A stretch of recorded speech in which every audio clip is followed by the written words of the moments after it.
Assalamualaikum warahmatullahi wabarakatuh.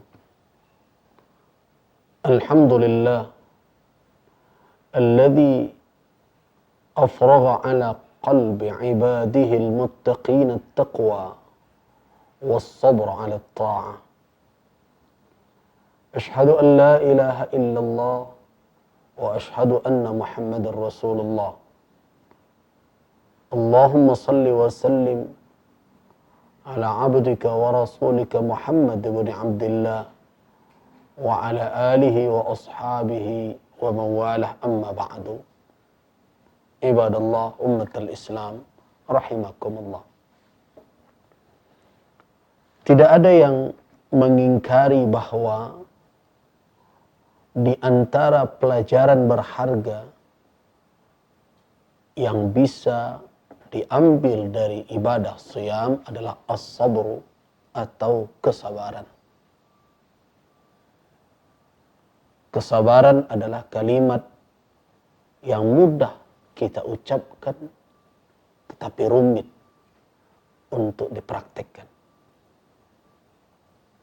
Bahkan tidak sedikit orang yang bertahun-tahun belajar sabar. Namun tak kala kesabaran itu dituntut dari dirinya, dia kehilangan apa yang telah dia pelajari selama ini. Pernah bapak-bapak dan ibu-ibu, saudara-saudaraku semuanya mendengarkan kisah seorang wanita yang ditimpa musibah kehilangan putri yang dicintainya. Kemudian dia meratap.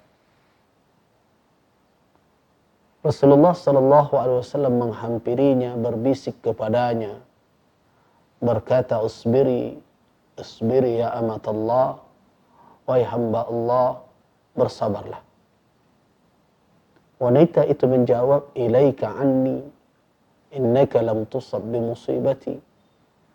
Menjauhlah engkau dariku, karena engkau tidak merasakan musibah yang menimpa kepadaku. Bukan engkau yang ditimpa oleh musibah yang aku rasakan saat ini. Dia tidak menyadari bahwa yang berbisik dan mengingatkannya itu adalah Rasulullah sallallahu alaihi wasallam. Tiba-tiba ada yang mengatakan kepada ibu itu, "Wahai ibu, tahukah engkau manil qail?" Siapa yang berkata itu? Wanita tadi berkata tidak tahu. Dzaka Rasulullah.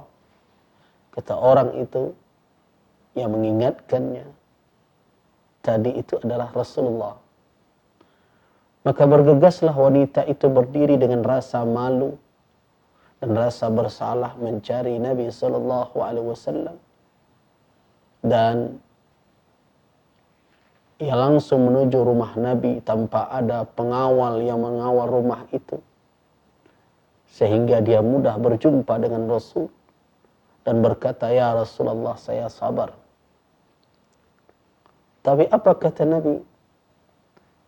"Innamas sabru inda sadmatil ula." Sesungguhnya kesabaran itu ketika hantaman pertama musibah menimpa, bukan setelah itu. Nah, wahai umat al-Islam, ibadallah, hafizakumullah wa rahimakumullah. Alangkah menariknya peristiwa itu kita analisa. Ternyata kajian, pelajaran, kesabaran bisa melayang tak kala kita butuhkan dalam situasi dan kondisi menimpa kita. Mungkin peristiwa demikian terjadi pada diri kita masing-masing. Karena itu, janganlah berhenti mempelajari sabar. Dan jangan berhenti menanamkan kesabaran. Dan jangan berhenti mempraktekkannya. Memakainya di saat-saat kesabaran itu harus kita hadirkan di dalam diri kita.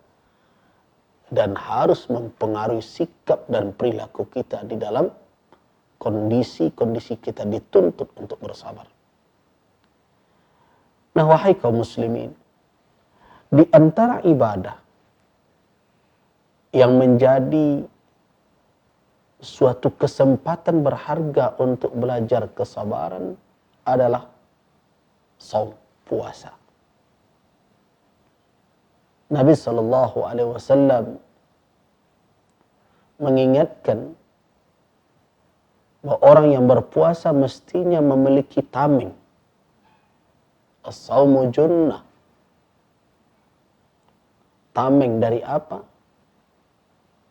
Tameng dari ancaman dari luar dirinya, dan tameng dari syahwat yang bisa merusak dirinya. Karena itu, Nabi memberikan suatu contoh bagaimana memakaikan sabar di dalam bersaum atau dalam berpuasa. Wa in qatalahu ahadun aw syatamah, apabila ia diajak untuk berkelahi, bermusuhan oleh seseorang, atau ada orang memaki, mencelanya, maka hendaklah dia mengatakan, inni shaim, saya berpuasa, saya berpuasa. Itu adalah salah satu bentuk yang bisa dijadikan sebagai contoh di dalam menjalankan atau melaksanakan puasa dengan penuh kesabaran. Nah, wahai kaum muslimin, bagaimana kita bisa menggali pelajaran sabar ini dari siyam? Tentu terlebih dahulu kita harus memahami bagaimana kedudukan sabar dan apa sebenarnya yang dimaksud dengan kesabaran itu. Dalam kajian singkat ini tentu waktu kita tidak cukup untuk menguraikan makna sabar secara detail, termasuk juga aqsam, pembahagian dari sabar secara rinci. Namun ada kalimat yang menarik yang perlu kita fahami dari petunjuk Allah Subhanahu wa taala. Kalimat itu ada di dalam firman-Nya dalam surat An-Nahl ayat 127. Allah Subhanahu wa taala berfirman, wasbir wa ma sabruka illa billah wa la tahzan alaihim wa la taku fi dhayqin mimma yamkurun. Wasbir, bersabarlah engkau wahai Muhammad al-mukhatab, yang diberi titah oleh Allah, yang dituju oleh khitab perintah Allah ini adalah pada mulanya Rasul sallallahu alaihi wasallam. Dan tentu titah kepada Rasul adalah titah kepada umat, kepada kita semua. Wasbir, bersabarlah.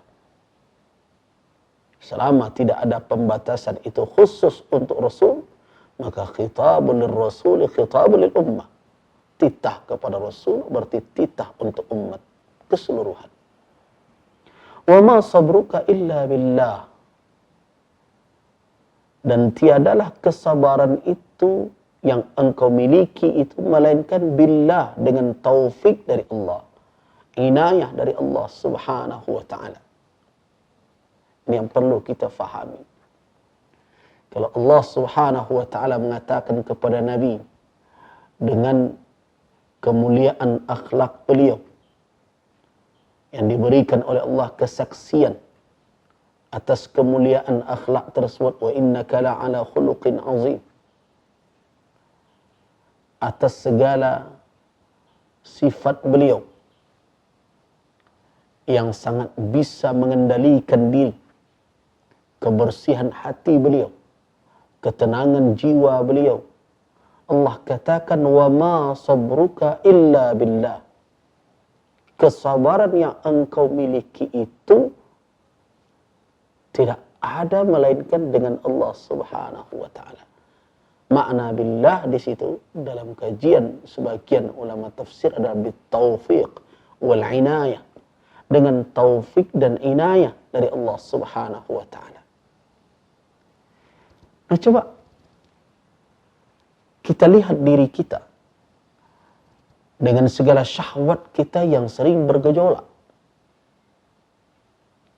dengan berbagai keinginan nafsu yang mudah terangsang oleh berbagai macam keindahan duniawi. Kalau Rasul saja dikatakan oleh Allah kesabaran beliau yang begitu tinggi tidak bisa terwujud melainkan dengan taufik dari Allah Subhanahu wa taala. Bagaimana kita? Nah, karena itu isti'anah, meminta pertolongan kepada Allah Subhanahu wa taala agar diberikan kita olehnya kesabaran di dalam menjalani kehidupan, harus benar-benar kita munajatkan setiap saat. Karena kita lebih membutuhkan taufik itu dibandingkan Rasul sallallahu alaihi wasallam. Kita lebih membutuhkan inayah, pertolongan dari Allah Subhanahu wa taala agar bisa menjalankan kesabaran itu dalam setiap langkah kehidupan. Nah, salah satu dari cara kita beristi'anah, meminta kepada Allah agar ditanamkan nilai kesabaran di dalam kehidupan kita adalah menjalankan ibadah-ibadah yang Ia perintahkan, di mana dalam ibadah itu ada maksud, ada tujuan dari Allah sebagai syari' yang mensyariatkan ibadah itu, yaitu untuk melatih, ta'wid, membiasakan, tadrib, melatih hambanya agar tetap berjalan di jalan kesabaran itu. Apa itu? Shaum, puasa. Nah, karena itu kita harus terus bergerak dari belajar sabar kepada mengamalkan sabar. Kaum muslimin, saya membaca di dalam kitab Al-Imam Al-Qushairi rahimahullah, kitab yang masyhur yang menjadi rujukan banyak orang dalam kajian ilmu tasawuf, itu kitab Risalah Al-Qushairiyah. Ada ungkapan dari Abul Qasim Al-Hakim ketika memahami firman Allah, wasbir wa ma sabruka illa billah. Bersabarlah dan kesabaranmu tidak akan terwujud atau tidak akan kamu dapatkan melainkan dengan Allah.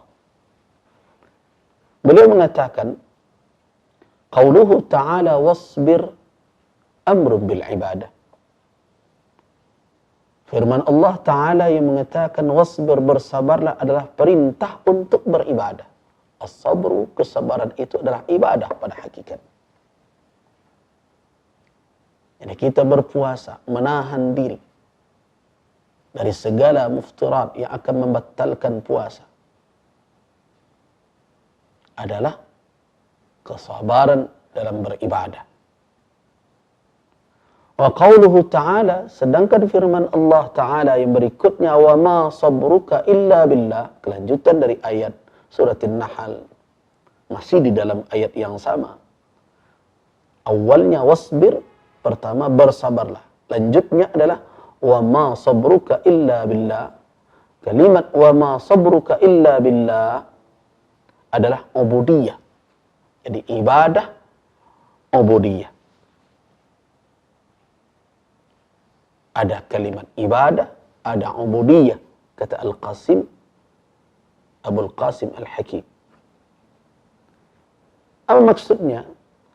Faman taraqqa min darajatil lak ila darajatil bik. Siapa yang bisa meningkatkan dirinya dari derajat laka, untuk engkau, ke derajat bika, dengan engkau, faqad intaqala, orang itu berarti telah berpindah min darajatil ibadah, dari derajat ibadah, ila darajatil ubudiyah, ke derajat ubudiyah. Apa maknanya? Nah, apabila seseorang bersabar, dia melakukan kesabaran itu adalah untuk Allah. Berarti dia mengharapkan dari sabar itu adalah pahala imbalan. Pada waktu itu, dia baru berada pada posisi seseorang yang beramal dan berharap upah dari itu. Tetapi kalau dia sudah meyakini bahwa kesabaran yang dia lakukan, yang dia pakai dalam keadaan yang menuntut dia untuk bersikap sabar, adalah bitaufiq, dengan taufik dari Allah Subhanahu wa ta'ala atasnya, berarti dia telah menempatkan dirinya pada waktu itu sebagai seorang hamba yang tidak punya pilihan melainkan ridha dengan apa yang didatangkan oleh Allah dan menerima seluruh keputusan yang diberikan oleh Allah Subhanahu wa ta'ala. Jadi puasa sebenarnya melatih orang dari sebatas menjalankan ibadah, ritual, kepada tingkat menghambakan diri, karena memang ibadah itulah tugas utama keberadaan kita di muka bumi ini. Kaum muslimin ibadallah rahimakumullah, puasa melatih kita bukan hanya sekedar menjalankan ibadah, tetapi puasa juga mengembalikan kita dari segala kealpaan dan kelupaan masa lalu kita. Kita diberi sedikit harta kekayaan, kita merasa bahwa kitalah yang punya, kita yang kaya. Diberi sedikit kekuasaan, seolah-olah kitalah malik, kitalah penguasa.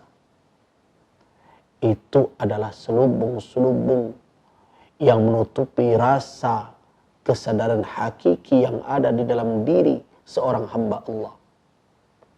Dengan kita berpuasa, kita coba melatih diri kita bertahan dari segala hal yang membatalkannya. Kita menyadari bahwa kita adalah makhluk yang pantas dan patut diperintah oleh Khalik, maka akan muncul kesadaran ubudiyah, kehambaan kita. Mudah-mudahan dengan itu, setelah puasa berlalu, kita tidak kehilangan kehambaan itu, sehingga kita bisa menjalani kehidupan ini dengan kesabaran, dalam memikul tanggung jawab, dalam menerima keputusan qada Allah Subhanahu wa ta'ala, dan tetap berjalan di dalam jalan kebenaran walaupun rintangan dan tantangan menghadang di hadapan, karena itulah karakter kehidupan duniawi. Mudah-mudahan puasa kita di tahun ini dengan dinamika yang khusus terjadi di tahun ini di tengah wabah, kita bisa mendapatkan ibadah dengan sabar dan mendapatkan kesabaran dalam kehambaan kita, insyaallah. Semoga menjadi renungan kita semua. Waffaqanallahu wa iyyakum lima yuhibbuhu wa yarda. Wabillahi taufiq wal hidayah. Wassalamu alaikum warahmatullahi wabarakatuh.